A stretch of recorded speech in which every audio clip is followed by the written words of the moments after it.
රටේ හැමතැනම ගම් වතුර. පාරවල් යට වෙලා, කඳුකර ප්‍රදේශ නාය ගිහිල්ලා, ගෙවල් කඩන් වැටිලා, ගම්මාන පිටින්ම විනාශ වෙලා. ගංගාවල තුතුරලා, වැවවුණු පිටාර ගිහිල්ලා, වගාවන් හැමදේම විනාශ වෙලා. මිනිසුන්ගේ ජීවිතත් නැති වෙලා. හිතා ගන්නවත් බැරි තරම් විපතක් තමයි වෙලා තියෙන්නේ.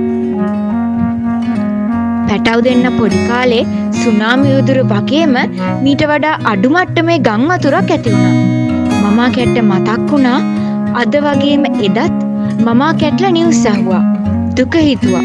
පැටව් දෙන්නත් එක්ක මිනිස්සුන්ට ආරක්ෂාව දීලා තිබුණු පාසල් පන්සල් කිහිපයකටම ගිහිල්ලා මමා කැට්ලට පුළුවන් තරමින් ආධාර බෙදුවා.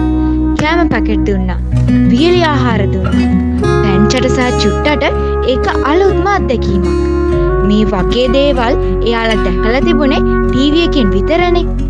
ඉතින් බඩු බෙදන්න ඒ දෙන්නවත් එකතු කරගෙන ගිහින් එයාලා ලැබපු අත්දැකීමෙන් එයාලා ජීවිතේට ලොකු පාඩමක් ඉගෙන ගත්තා.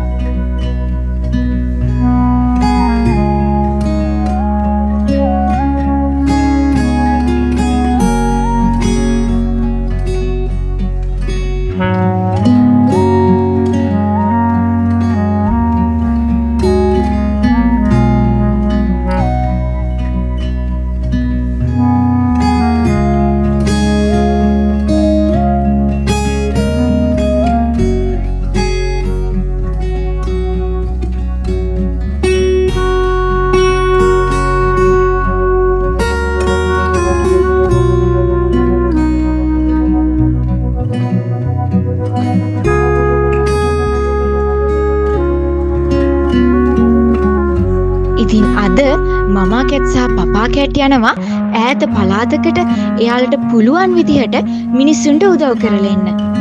අද පැටව් දෙන්න නැහැ. එයාලා ඉන්නේ විදේශගත වෙලානේ. ඒත් ඒ දෙන්න පාර්ට් ටයිම් කරලා හම්බ කරන මුදල් වලින් කොටසක් මමා කැට්ලට එවලා තිබුණා අවශ්‍ය බඩුමුට්ටු අරගෙන ගිහින් ඒ දෙන්න වගේම ඉගෙන ගන්න කුඩා ළමයින්ට බෙදලා දෙන්න කියලා.